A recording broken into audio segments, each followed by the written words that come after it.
morning. Today is 21st of March and it's time for another very vague, very rambling and possibly very pointless vlog. Some of you like this sort of stuff, others of you don't, and that's absolutely fine. You can obviously watch something else if this isn't for you.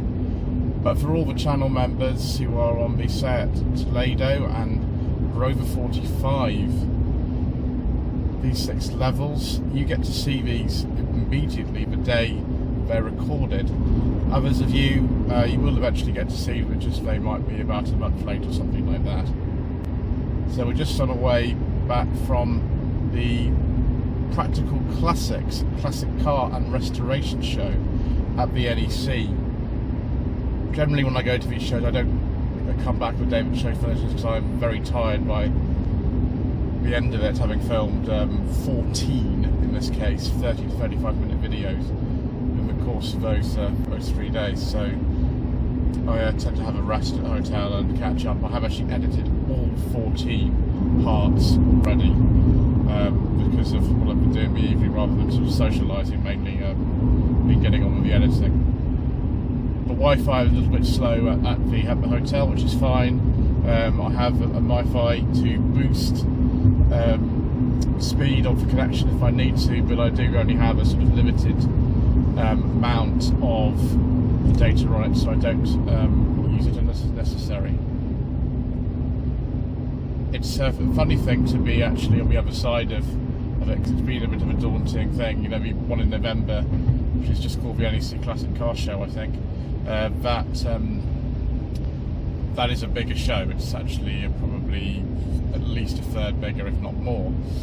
And you know, there were 16 parts filmed. The reason I filmed 2014 this time was to do with the side of the show, but also actually I went in the auction the first time. I actually paid to go in the auction.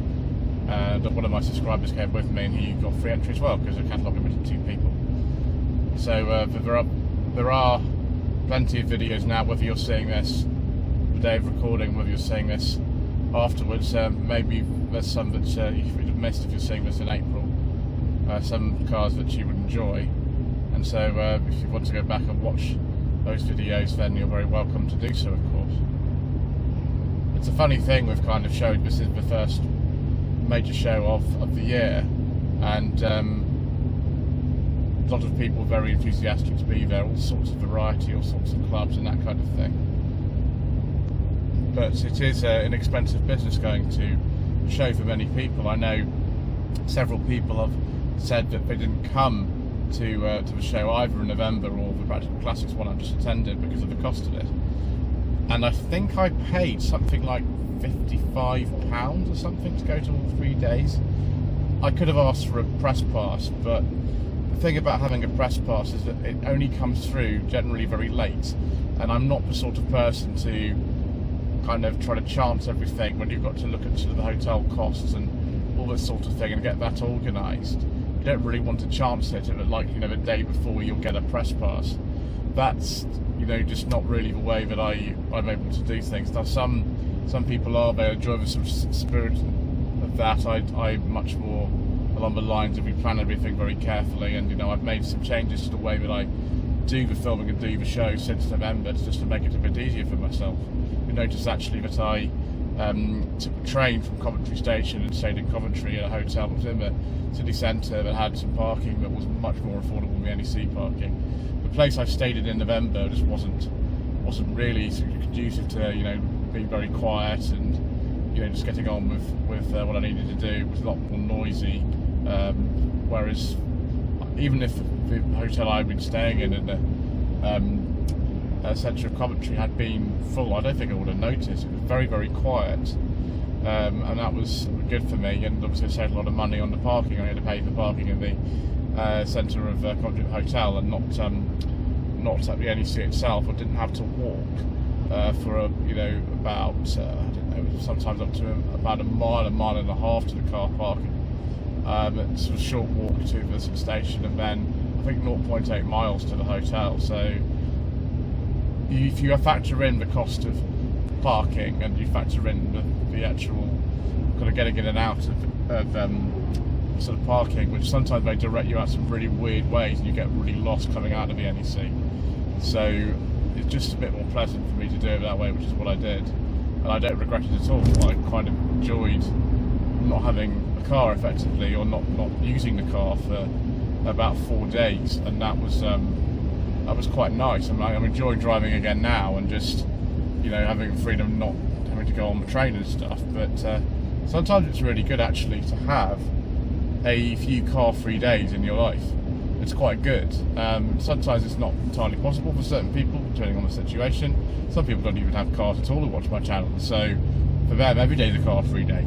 You know, I think it's quite good. When I lived in France, I didn't have a car. When I lived in Germany, I didn't have a car. And both those times I lived in cities and had to, you know, use public transport or just walk. And in this case, I did a lot of walking and used public transport every day to get to the show and back. And I kind of enjoyed it. It just reminded me of the kind of random things where you turn up and the service pattern of the trains is a bit weird, and sometimes you miss one, and you know, there's a fast one and a slow one, and you don't know which one to get because of the service pattern, and that was sort of interesting. And you know, sometimes I had the more conventional tickets and this weird thing that looked like just a roll of paper, like a till roll. So that was sort of fascinating. So yes, there we go. That was probably some little things that I've learned over the course of a sort of long period of time. And we're just about to come to the M40, and then I'll be going back to Eastleigh, which will be a little bit quieter than the show.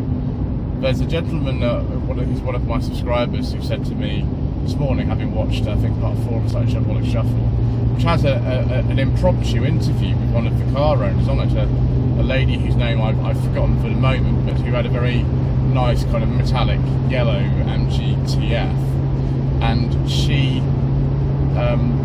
was very, very happy for me to sort of have a chat and talk to her and things.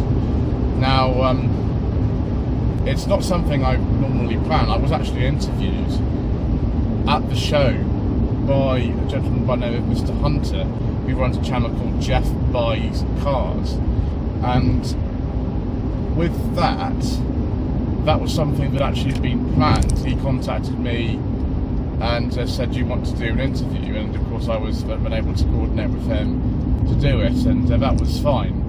But generally what I'm doing, the interviews, they have to sort of have a bit of a point to them, and you know, I'm filming an awful lot when I'm at a show like that, and sometimes it's just not really something I want to do. If I'm filming 14 30 to 35 minute videos over the course of 3 days, it just takes a bit out of you doing that, and having to sort of set separate interviews kind of up with owners and things like that is you know, something I don't know if I really have a lot of sort of energy to do. And he obviously admitted it took a bit of time to do it, and of course it does. And you know, I'm pretty much done by the end of sort of day 1, let alone days 2 or 3. So if I can minimise the amount that I'm doing and not have to think too much, and obviously that's really better. Just not having to think about what I'm doing.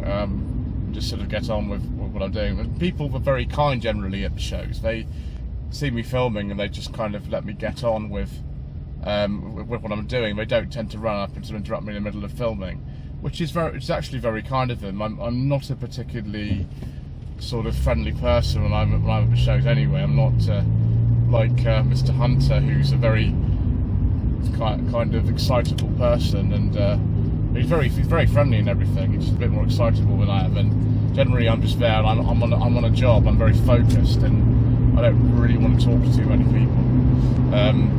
If I'm not actually filming, then I'll have a little chat.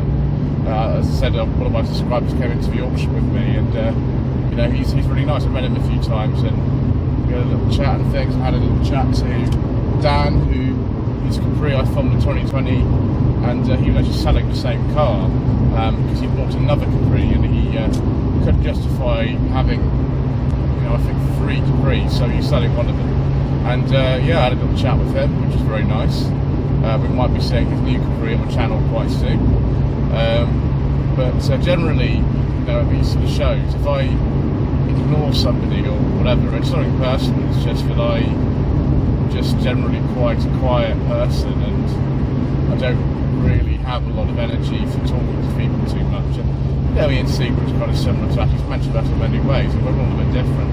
A lot of people get energised from having, really kind of loud and animated conversations with people at big events with lots of people moving around. And I'm just not one of those people. I need some time away, and actually it'll be in the evenings, apart from having a very nice evening with Mr. Coleman, which you'll maybe have seen, will see at the end of part 10 of the Slightly Shopaholic Shuffle. That was pretty much it. The rest of the time I'm just in the hotel doing editing, catching up with comments, and also doing a bit of